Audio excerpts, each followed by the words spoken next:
Hi, this is Paula Gloria, and this show is called Farther Down the Rabbit Hole. Today we're really going to go far down the rabbit hole, but in order to do so, we need the right tools.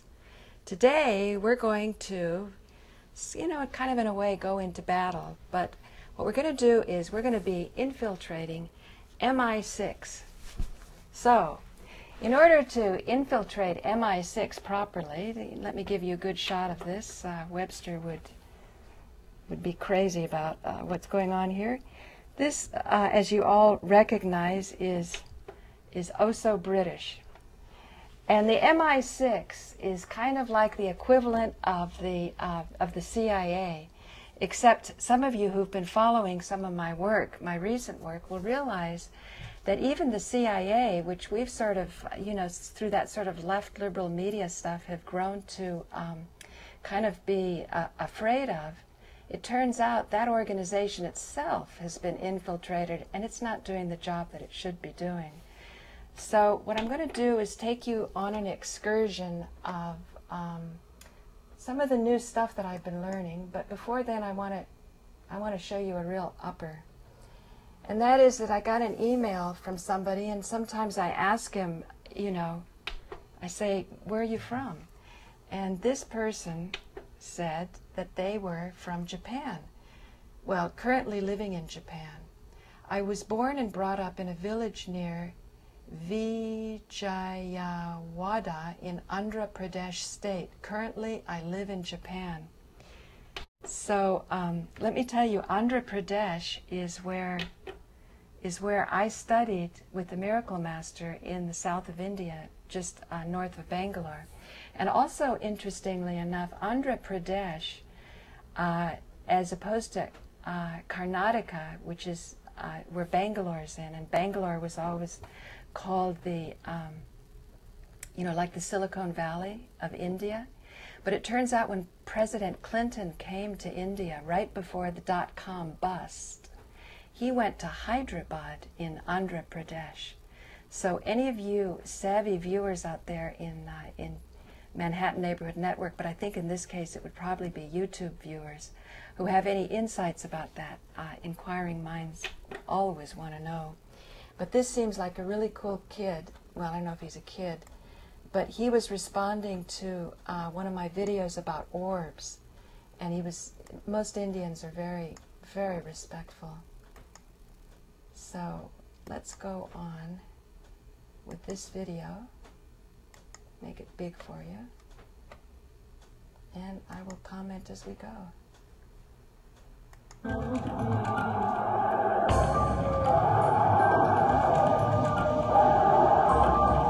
the heart of Europe, thousands of Arab fighters. So what we're going to do is listen to somebody tell us about the recruitment of Islamic radicals to fight in the Balkans. And this is something that I have a particular interest in because Greece is right below Yugoslavia and Serbia, and I think there's a lot to be understood about the history in that area. Anyhow, we'll carry on.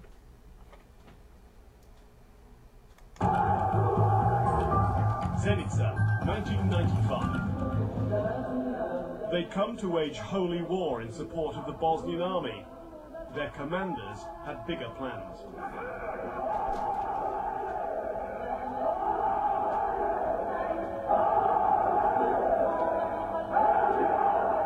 The Bosnian president, Alija Izetbegović, had formed a local, purely Muslim brigade.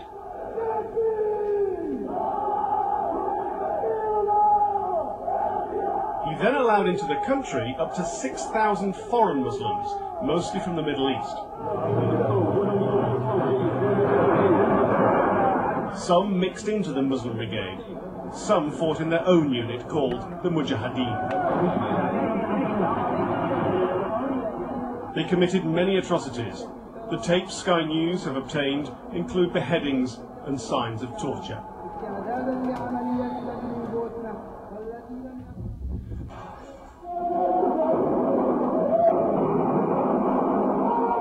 The war brutalized a generation.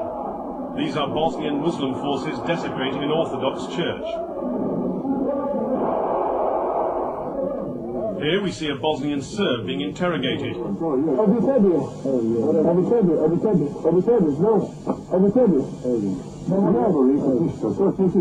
knows his fate.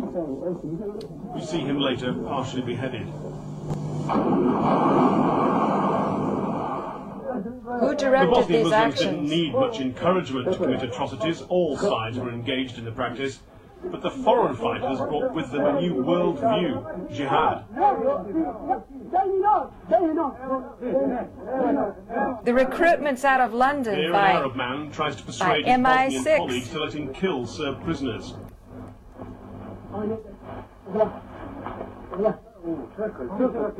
Eventually he leads them off to their deaths.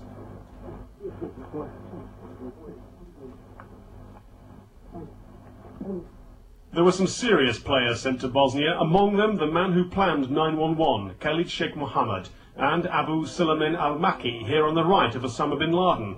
One reason he's sitting down, he was shot in the legs in Bosnia. British Muslim convert Andrew Rao, jailed this year on terrorism charges, was also in Bosnia in the mid-90s. Know that name at all? Yeah, all of these guys should be going back to an organization called Al-Muhajirun, which means the emigrants. It was the recruiting arm of Al-Qaeda in London. They specialized in recruiting kids whose families had emigrated to Britain, but who had British passports. And they would use them for terrorist work. So a couple of them now have Somali connections? Yeah, it was not unusual. Somalia, Eritrea, the first group, of course, were primarily Pakistani. But what they had in common was they were all immigrant groups in Britain, recruited by this Al-Muhajirun group. They were headed by Captain Hook, the Imam in London, the Finsbury Mosque, without the M. He was the head of that organization. Now, his assistant was a guy named Aswat, Harun Rashid Aswat. Now catch this, guys. It's saying that when Al-Qaeda supposedly turned against the West, London continued to protect its intelligence assets. Something very important to see. This guy is annotating it so they can understand. Aswat is believed to be the mastermind of all the bombings in London. On the 7/7 and 7/21, this is the guy, we think. This is the guy, and what's really embarrassing is that the entire British police are out chasing him, and one wing of the British government, MI6, or the British Secret Service, has been hiding him. And this has been a real source of contention between CIA, Justice Department, and Britain. MI6 has been hiding him. Are you saying that he has been working for them? Oh, I'm not saying it. This is what the Muslim Sheikh said in an interview in a British newspaper back in 2001. So he's a double agent, or what? He's a double agent. He's working for the... So he's working for the Brits to try to give them information about Al-Qaeda, but in reality, he's still an Al-Qaeda operative. Yeah, the CIA and the Israelis all accused MI6 of letting all these terrorists live in London, not because they were getting Al-Qaeda information, but for appeasement. It was one of those, you leave us alone, we leave you alone kind of things. Well, we left him alone too long then. Absolutely. Now, we knew about this guy Aswat. Back in 1999, he came to America. The Justice Department wanted to indict him in Seattle because him and his buddy were trying to set up a terrorist training school in Oregon. So they indicted the buddy, right? But why didn't they indict him?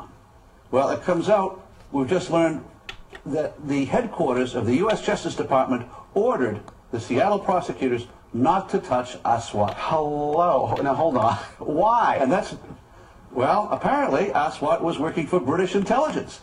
Now, Aswat's boss, the one-armed Captain Hook, he gets indicted 2 years later. So the guy above him and below him get indicted, but not Aswat. Now, there's a split of opinion within U.S. intelligence. Some people say that the British intelligence fibbed to us. They told us that Aswat was dead, and that's why the New York group dropped the case. That's not what most of the Justice Department thinks. They think that it was just, again, covering up for this very publicly affiliated guy with Al-Muhajirun. He was a British intelligence plant. So all of a sudden, he disappears. He's in South Africa. We think he's dead. We don't know he's down there.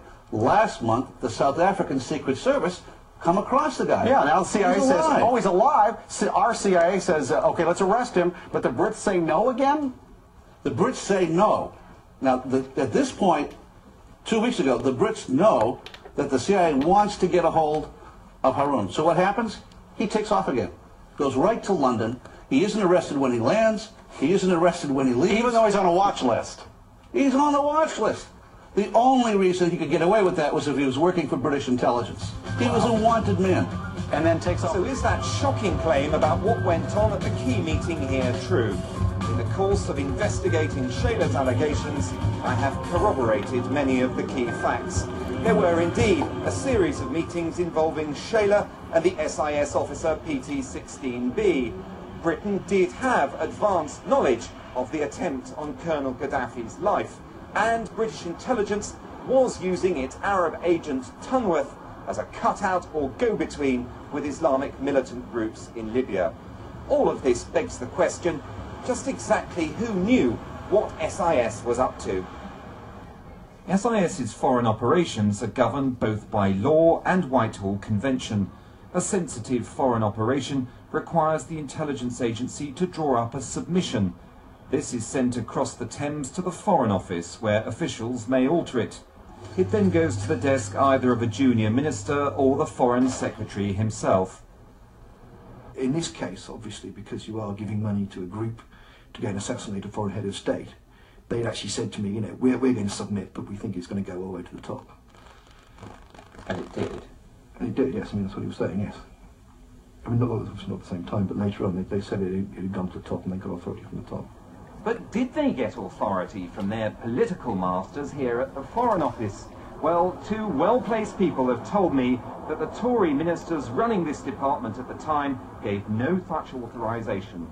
This leaves open several possibilities. That the SIS man, PT-16B, was lying at those crucial meetings, perhaps to try and impress his MI5 colleagues, or that an assassination operation went ahead without any kind of political approval. In short, that Britain's intelligence service was operating completely out of control. There are precedents for SIS using Arab assassination groups. In the 50s, they organized a group of Egyptians for an attempt to kill President Nasser. It wasn't authorized by ministers, it was discovered by Nasser, and after this scandal, the current procedures were put in place. More recently, there's considerable evidence that Britain cooperated with the CIA in attempts to overthrow Saddam Hussein. National Security Council. He was accused of a felony of attempted murder of Saddam Hussein for some actions that took place during a coup in Iraq in either 95 or 96. So actually Chalabi was an agent for him at one point. He accused of a felony of attempted murder of Saddam Hussein for some actions that took place during a coup. A rogue agent operating against the United Iraq States in on behalf 95 of or an 96. Anglo-Gulf criminal He was a syndicate. British intelligence plant. And billionaires you read about in the paper, guys from the oil business, the arms business, Persian Gulf royalty on a first-name basis, and accused of a felony of attempted murder of Saddam Hussein for some actions that took place during a coup in Iraq in either 95 or 96. It's incredibly strange. Strange. He was a British intelligence plant.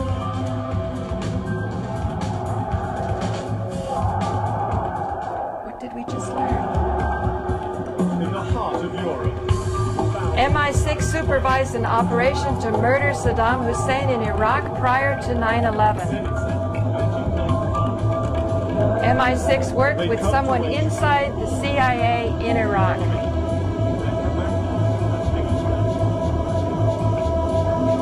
The CIA murder attempt was unauthorized by the Clinton National Security Council. The recruiting arm of Al-Qaeda in London, they specialized. The CIA murder attempt was unauthorized by the Clinton National Security Council. There were some serious The CIA agent was prosecuted for attempted murder for his involvement in the MI6 operation. Shot in the legs in Bosnia. British Muslim convert Andrew Rao, jailed this year on terrorism charges. There's the CIA agent. Was also The CIA agent involved was close to a private syndicate involved in arms and oil tied to Gulf states. But they had in common that they were all immigrant groups in Britain recruited by this Al-Muhajirun group. They were headed by It follows that this must be the same syndicate supporting Al-Qaeda in the Balkans.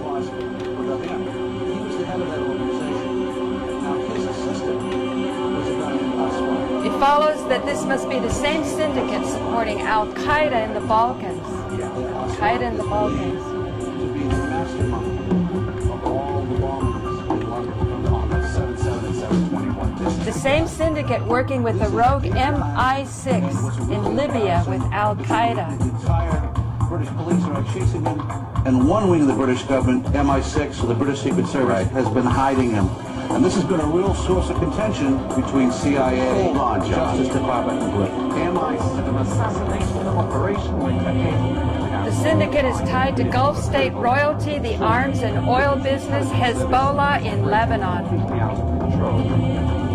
There are precedents for SIS using Arab assassination groups. In the 50s, they organized a group of Egyptians for an attempt to kill President Nasser. It wasn't authorized by ministers. It has global aspirations and interests in southern Europe, in Libya, Iraq. More recently, there's considerable evidence that Britain cooperated with the CIA in attempts to overthrow Saddam Hussein. Was working for British intelligence. Accused of a felony. A rogue agent. Saddam Hussein.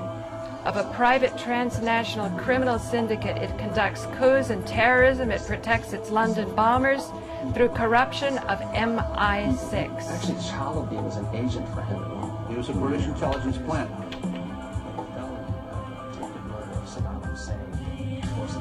A rogue agent operating on behalf of an Anglo-Gulf criminal syndicate. I collected information of financial, economic activity of Russian counterparts in respect to attracting British investments. But after that meeting, I realized it was not so simple. After certain consultations, I had high royalties, and it was given by offshore bank in Cyprus. Offshore bank in Cyprus. Easily been found on the internet. It was understandable that this royalties was to drag me into such cooperation. They became more and more frank, the British, about my ties, financial, and emerging to ties with the President's administration and with the Federal Security Service and Foreign Intelligence Service. They were especially interested in receiving information about the FSB, about the direction towards cut out or go between with Islamic militant groups. The British Security Service. Essentially, the British asked me to collect compromising material on President Putin. I'm not a great supporter of Putin. I have my own personal reasons for that.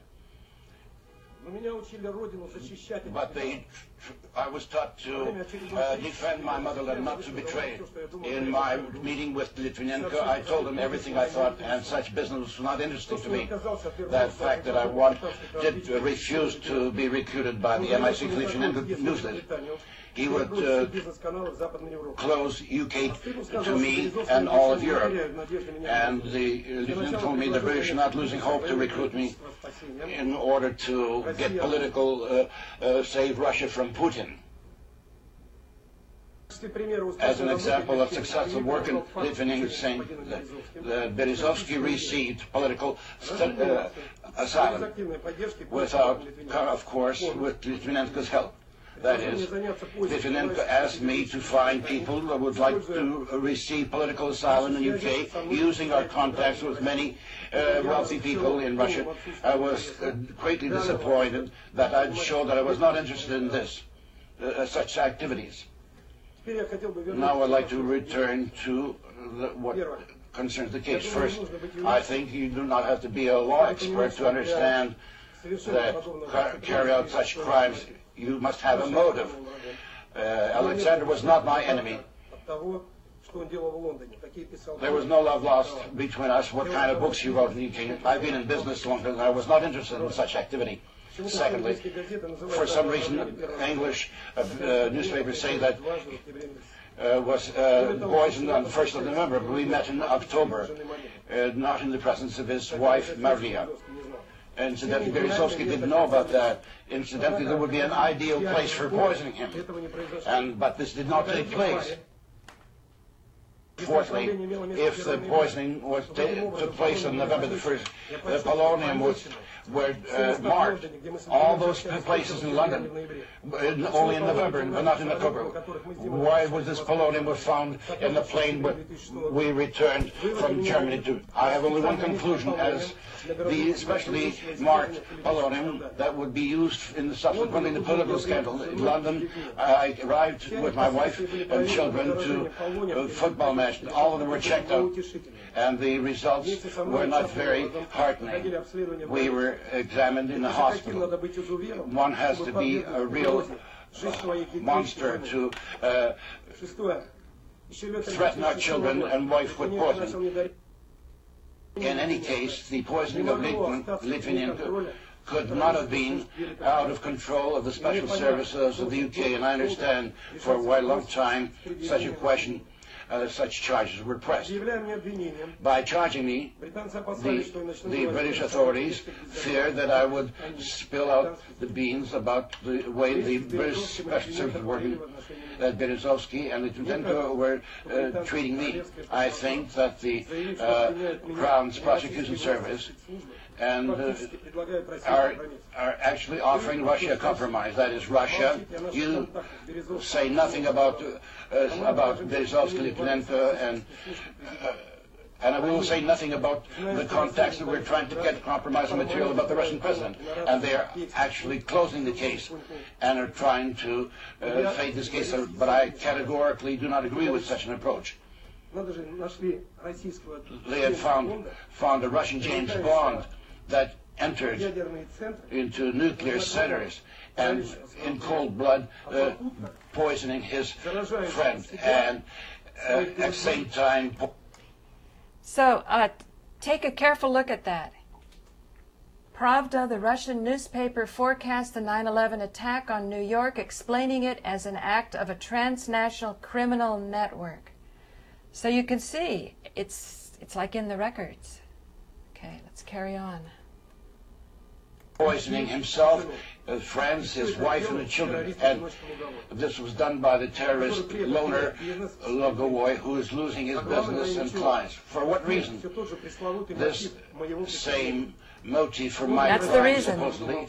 London thought that I would keep silent, that so as not to give the extradition to the British authorities and all the questions. I would be branded a criminal. Berezovsky have a very weighty grounds not to be extradited to Russia, and Scotland Yard and the British services would save face in front of their taxpayer, and Russia and its authorities would be compromised for a long time. Only this will not happen. Happening now, and we now understand that by providing charges, and we will not have any chance to meet with the British investigators, we decided this would be the proper way to get the information which they didn't even want to take from us. That's why we are making these statements right here. We're not saying everything, please believe us, mind you. It's not the full information. This is the reason its enemy is the people of Iraq, of Venezuela, of Iran. It is allied with the rulers of the People's Republic of China, with the rulers of the Gulf states. It has corrupted and colonized the OECD fake democracies of North America, Japan. But its most despised enemy is the American people, targeted for bankruptcy, debt, depression, and annihilation. Annihilation in a war with Russia that destroys both enemies and leaves the EU, the Gulf states, and China intact.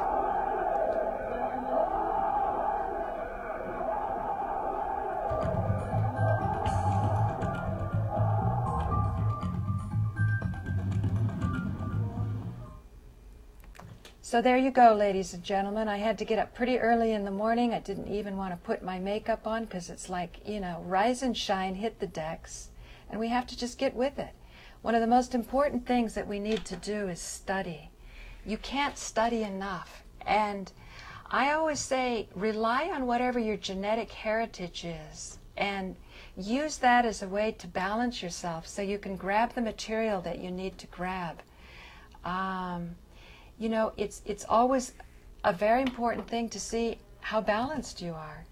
And not to recoil from what is making you hate, what's making you angry, what's making you depressed. And that's why I always embrace all of the symbols. This doesn't mean that all the British people are bad.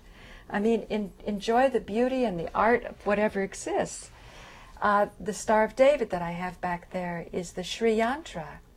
And of course, I have also the swastika in my house. So I'm saying, if you can look straight into the power that you feel is making life so miserable for you, then you can understand that power, create connections of empathy with it, with your heart, because you're reaching out. You're saying, look, I know I'm not an equal with you, but your earnest plea and your sincere desire is going to be what's going to unfold the knowledge that you need.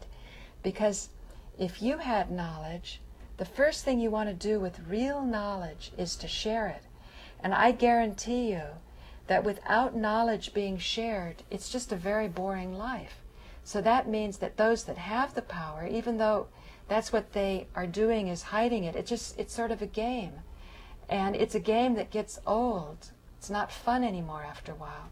So we're like on an Easter egg hunt. It's kind of like a discovery. And believe me, I know of what I speak, because I had money at one time, and I know what it's like to go out shopping, and you get all this stuff, and you go around to all the hotels, and pretty soon you have to haul all this stuff around, and then you just start leaving it. And I think in this case, for people who are even more used to even greater power and money that I had, then the thrill of getting involved with the game of discovery is even more exciting. And I don't mean to trivialize or bring this down to something superficial either. What I'm saying is that we've come here for a great mission. And that mission has to do with unfolding the meaning of life. So when I talk about things like the resurrection, when I say that the resurrection isn't something just known in Christianity, but you've also got it running in Judaism. I showed those things from the reference book from the library. In order for that to happen, everybody has to be connected. So if you see some beautiful devotion running with some very poor person, but the heart's so developed and open and the soul is so connected to the personality, that's the kind of wealth that we want to acquire. And that's what I tried to show you here on this episode, Farther Down the Rabbit Hole. So thank you for joining me. My name is Paula Gloria, and stay tuned for more episodes, and send it my way if you learn more about things that you think I should know about. Thanks a lot.